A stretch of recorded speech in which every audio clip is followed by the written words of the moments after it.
Hi, good afternoon. Welcome, everybody. Spring practice is kind of an extension of, how we prepare and how we get, to the next step of our process. As you know, the preparation of our football team began back, when I arrived here on campus early in December. If we kind of look back on that, that was much more kind of inside out, evaluating staff and the needs that we thought that were immediate, those that we took some time and making decisions on personnel and staff and support staff, players. And at that time, when we look back on it, a lot of those decisions, are where we are today with over 40 new staff members and support staff, coaches,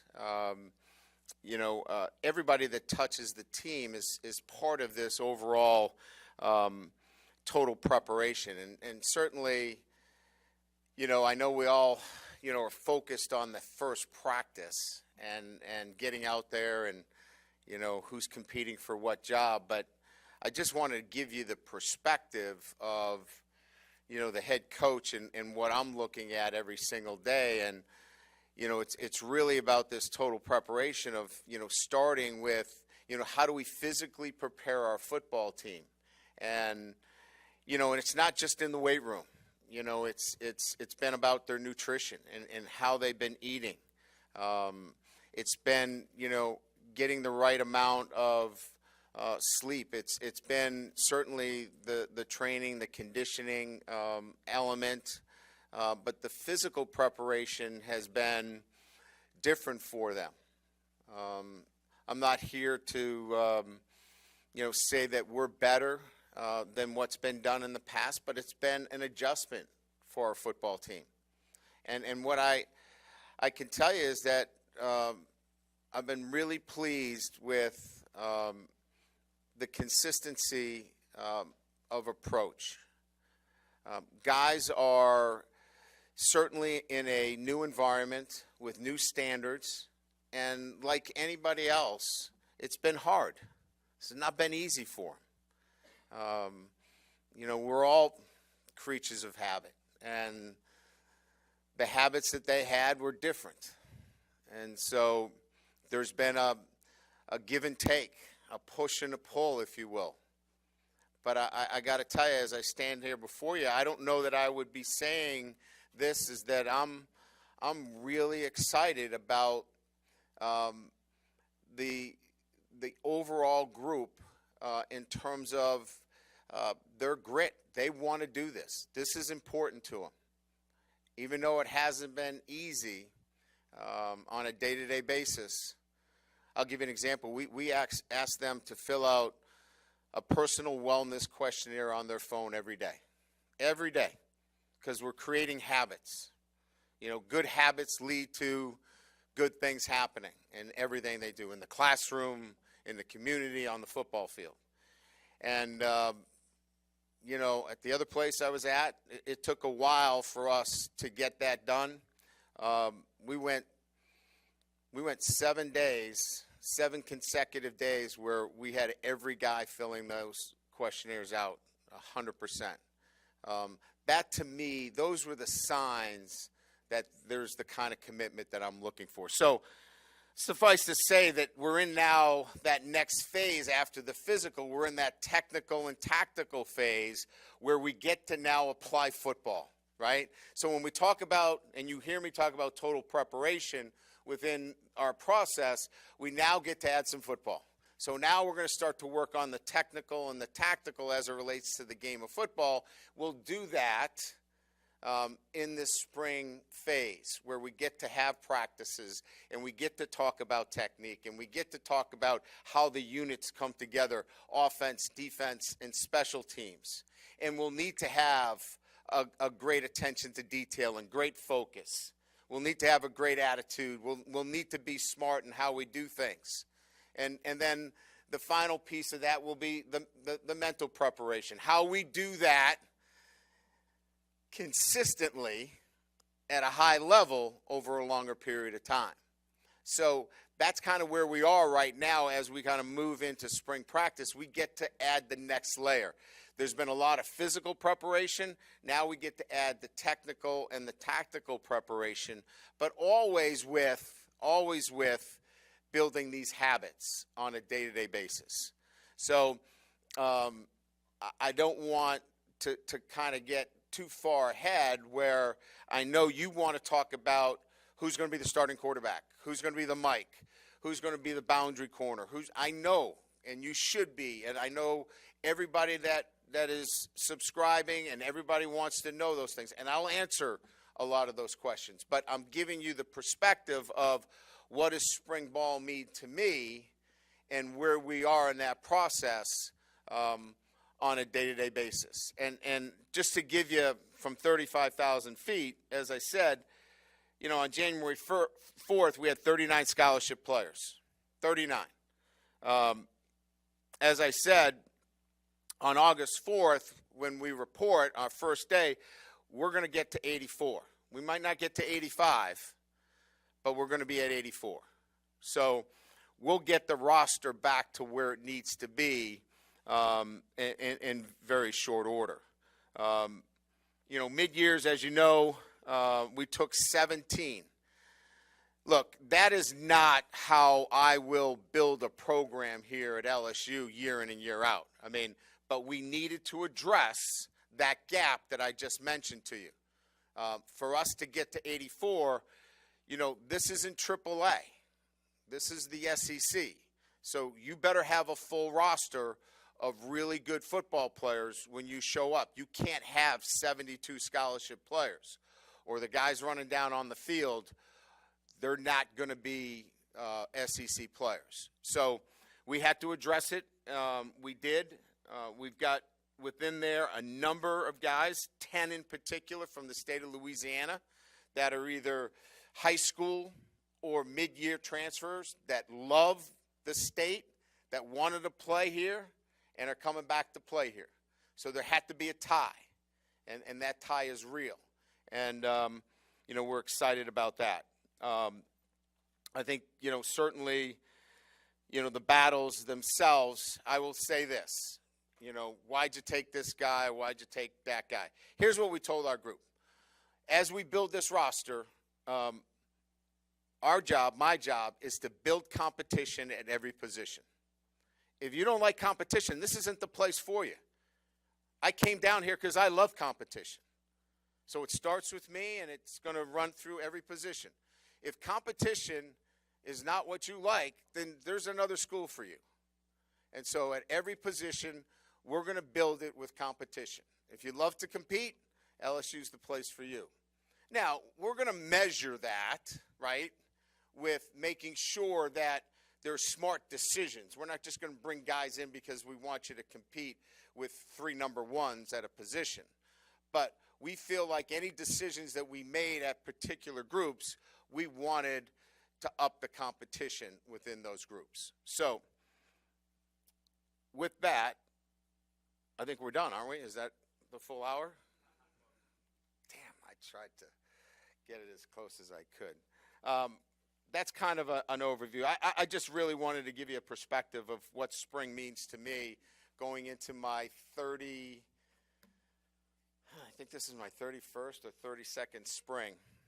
And I've won every one of those spring games, by the way, undefeated. Expect to win this one as well. So we'll open it up with questions. Coach, right in the middle, Michael Yes, Cobble from Channel 2.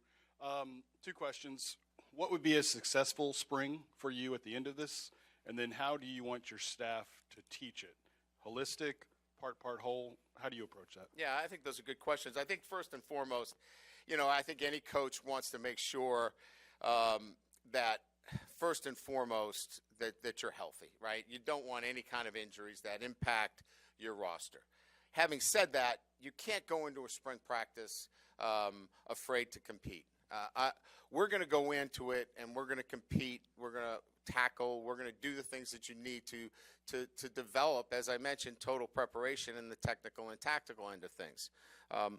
But we want to be able to evaluate our football team in a manner that allows us to say, here's who we are going into the summer.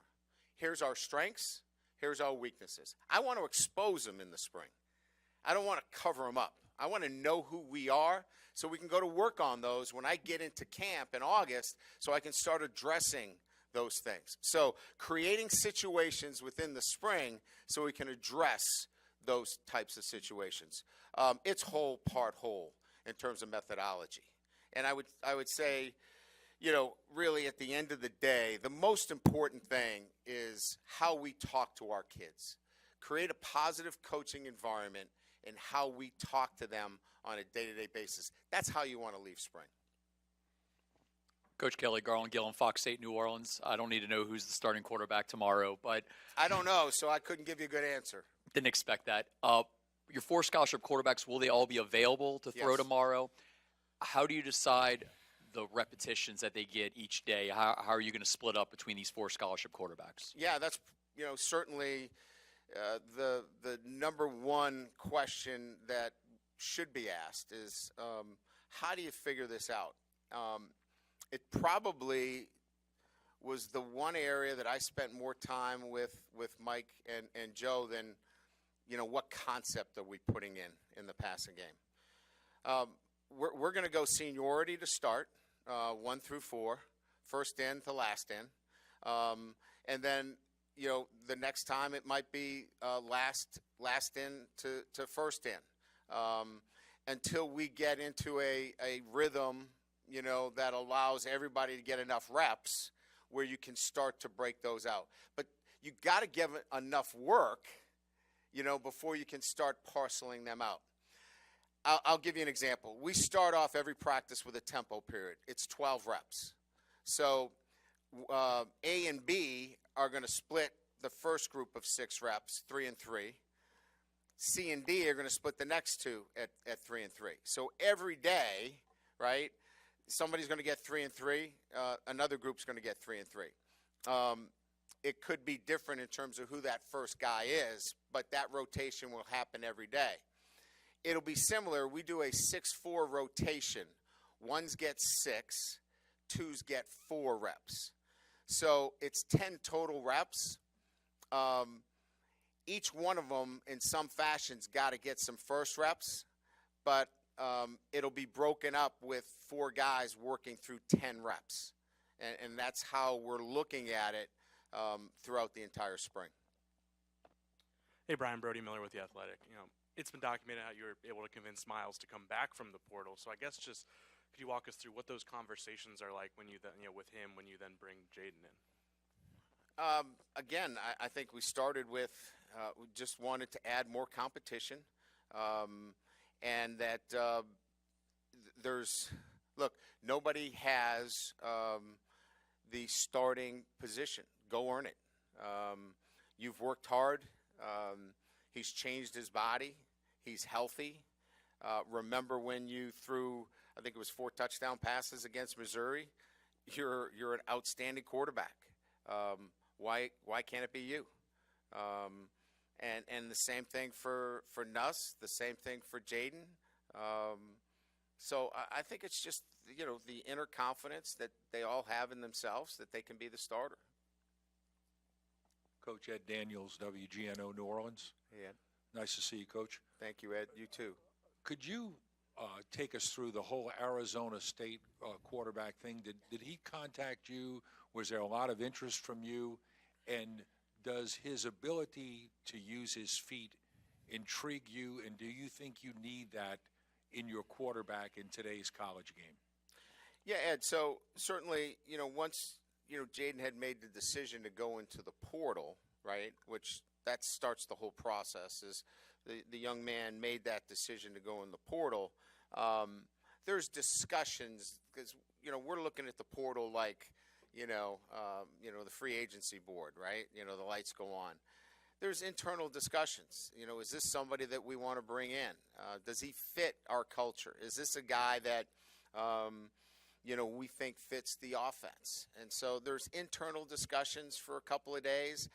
And to be quite honestly, during those discussions, that's when you'll find out whether there's interest from the other party. And that's when generally somebody's reaching out. So generally that's when somebody's making contact, and contact was made.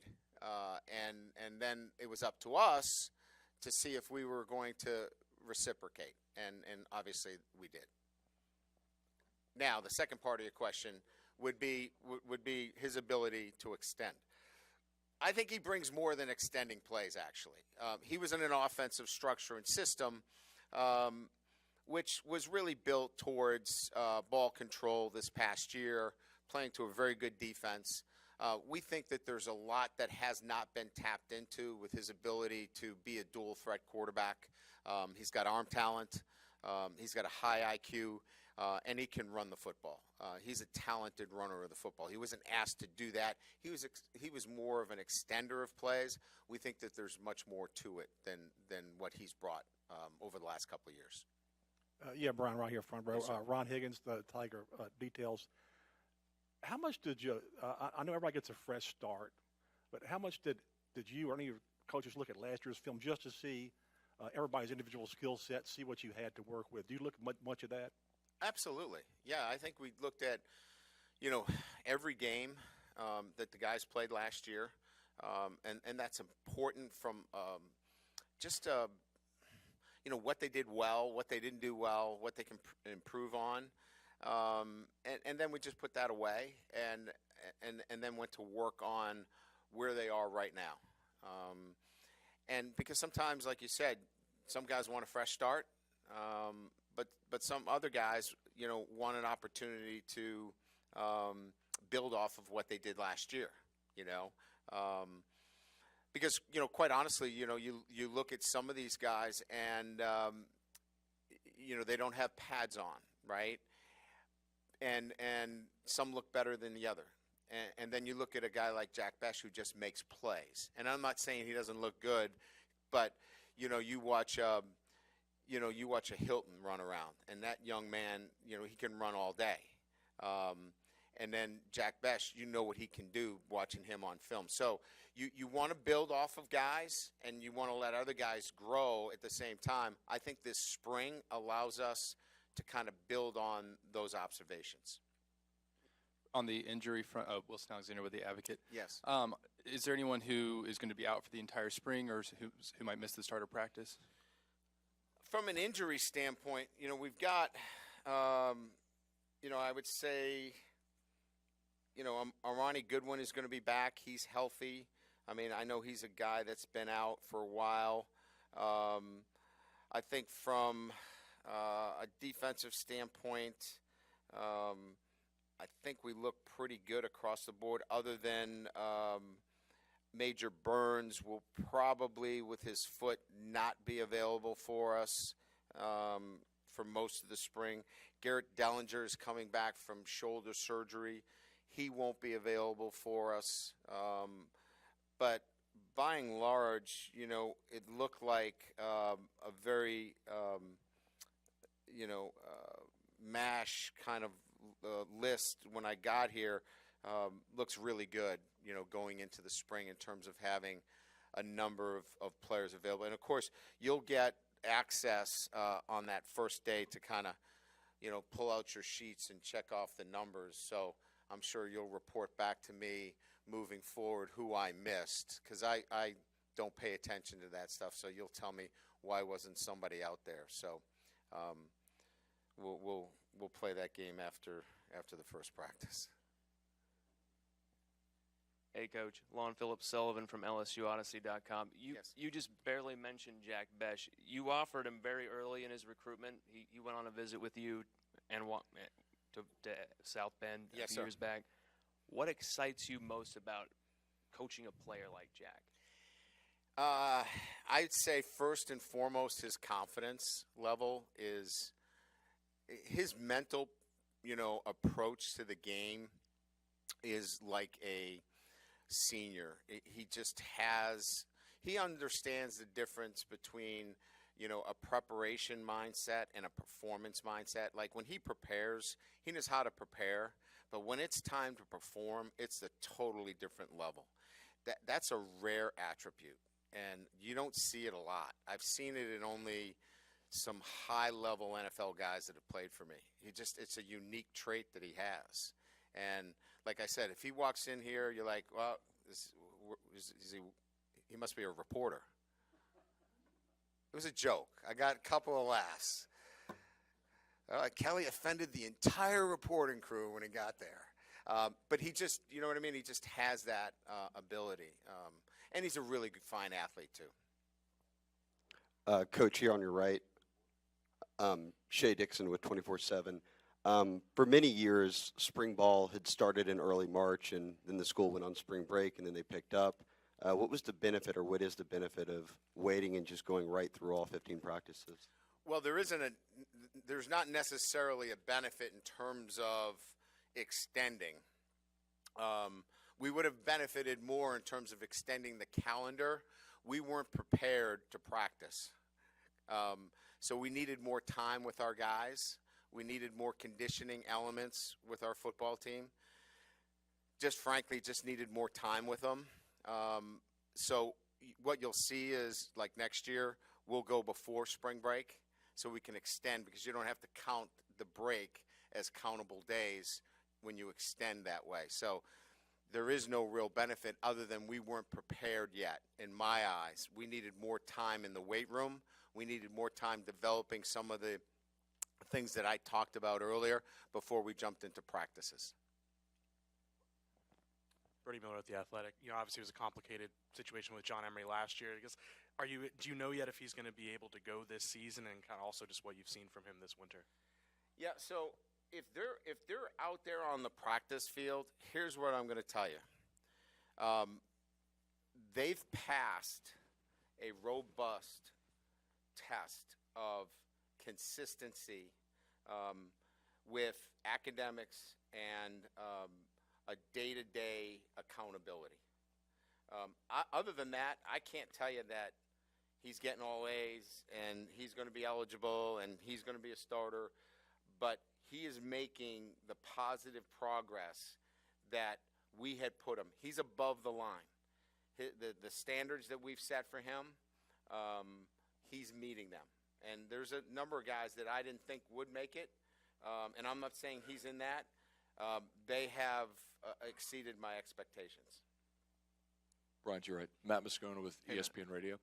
Yep. You talked about the numbers a little bit ago. You said you'll be at 84 come August. Where are you now, and are there still specific positions that you and your staff feel like you need to address? Yeah, I think our depth situation at tight end is a concern of mine. I think that's an area that we need to continue to build on, and I'm not sure that it's a quick fix. I think it's something that we're still going to have to look at. And there may be some people that are on our roster that might have to change positions and play that position. We're going to have to address it one way or the other. So it's still a concern.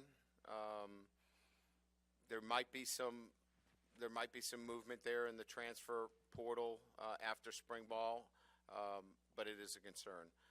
We're not done on the offensive line. That's still an area that we're actively involved in as well. So I would leave it at those two areas in particular. Hey, Coach, Jacques Doucet, WAFB TV. Do you like the way you've addressed the cornerback position in terms of replenishing it with the transfer portal, and can you speak on those guys that are coming in? I do. I think that, I think Jarrett, first of all, quality human being, great leader. I mean, he's come in and you guys are going to get to me on this. I know when I talk about traits and talent, and I'm talking about, I want both, right? I know we're not going to win the SEC because we've got a bunch of really, great kids, okay? They got to be great players too, okay? They got to have both, but he's got both. I mean, this is a first team, Big 12 corner, and he's got traits. He's a leader, great student. So, I'm really pleased with him. And then Mekhi Garner is he's an NFL player. I mean, he's long, he's athletic. He's been impressive, and his film backs it up. If you watch some of his Texas film, he plays big. He plays long. Demarius and Ray. I mean, those guys are been in the program, but they've been nicked up a little bit, and they got to really come on this spring. But to have those guys that we know were in the program, that's a better situation now to have those four corners, and we've got some freshmen coming in. So we're in a much better position to go into an SEC situation where now Matt has some flexibility within our defensive structure that if we want to play some press, we can certainly do that. Hey, Coach, Glenn West, LSU Country right here.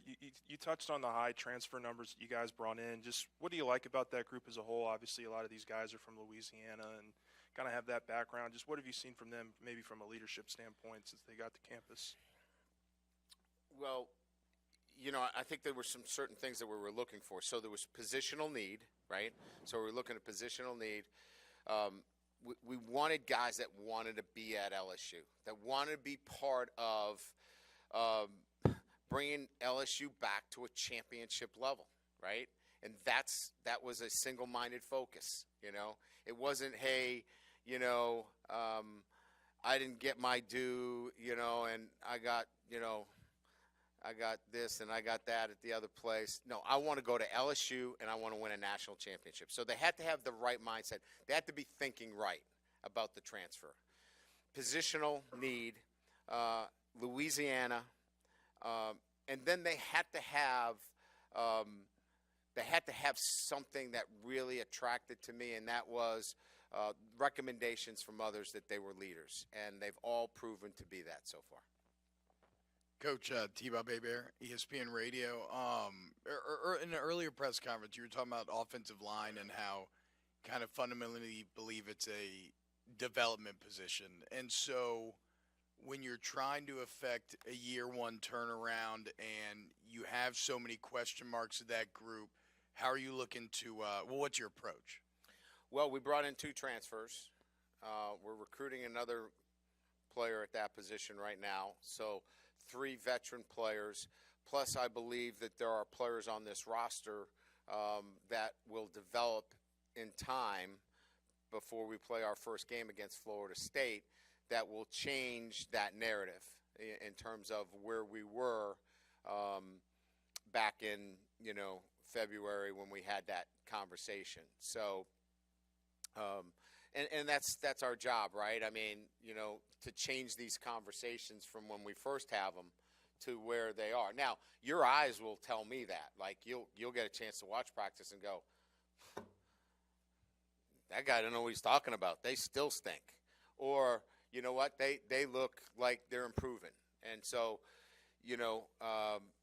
I think we've made the progress, with bringing in some transfers. And I also think that the players that we have physically developed since January have changed their bodies. And that's the next stage of that development as well. Coach, Glenn Gilbo with Outkick.com. What is Frank Wilson's status on your staff with regard to the lawsuit? And were you able to find out about his previous recruiting reprimand when he was here before? Yeah, so we know of no lawsuit that has been filed regarding those allegations that were made. So his status here has unchanged, and we consider those as being egregious and simply allegations that were unfounded. So it does not affect Frank Wilson and the person that we know, and we stand behind him firmly as a member of our staff. And that is regarding the recruiting violations. Those I can't comment on, as you know, because we are still currently going through that process with the investigation. Coach Mike Scarborough with TigerBait.com. It's been the first time you've had a new strength coach in around here in several decades. Can you Yes. talk about how the players have reacted to Coach Flint in the 3 or 4 months that they've been here? What improvements have you seen? What has been their feedback to him? Yeah, I mean, I think you'd have to ask the players when you get a chance, and we'll have players available to you. I think it's a great question. I always like, for you guys to ask those kind of questions to the players and be transparent with them. But the feedback that I've been getting from our leadership, from our guys that are SWAT team leaders, they look forward to coming to work every day. And that's what you're trying to create, right? An environment where the guys are excited to come to work. And I think that that's why there's been a consistency with this group. They want to come to work because they're seeing changes in their body. They're seeing changes in the way they do things on a day-to-day basis. And I think they love the interaction with the staff. And so I think you'll get a better sense from those guys. But what I'm getting in the feedback, that there's a great energy in the group, and they can really see changes on a day-to-day basis. Charles Hanniger for ESPN Radio. When you talked about the personal wellness update that they're filling out every day, could you go into a little bit more detail on that? And are you using that as a baseline for their preparedness? It's really about, trying to build strong habits.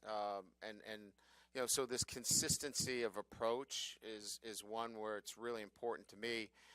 It's, to do it once in a while is not really going to affect change. It's your consistency of approach. It's the constant application that I'm looking at. And so filling out this wellness questionnaire is important. Don't get me wrong. But this, constant application creates great habits, which is what we're looking for on a day-to-day basis. We want our guys to have great habits. And where do you see that? They don't jump offside. They make good decisions. They're on time. They're not going to have foolish mistakes and penalties. And it goes to winning. When people ask me, what do you know about winning? I talk about good habits. And so they're all intertwined in some fashion. Coach, could you give us an update on Kayshawn? Just your relationship with him, what you've seen out of him, et cetera, and his health, of course. We're in the process of building a relationship. I would say I know his last name right now, and I say that only because we're in that process of he's re-engaging. He's been injured. He's had a second surgery, but we're getting more acquainted every day. Look, he's a great player. He's a good kid, but this has been a rough spot for him. And what happens is you tend to get distracted because you're not involved in everything. But he's learning you got to be involved in everything, whether you're injured or not. And that's a process that he's going through, and we're seeing some really good changes. We had a nice conversation in the training room this morning where he's on top of his academics, and he's making good progress. But the good part about it is the surgery was successful. He's making good progress. He's in a walking boot right now. And that's really the most important thing. The rest of the stuff, we'll work it out between the two of us. I'm not that hard-headed. He's a good player. All right, thank you.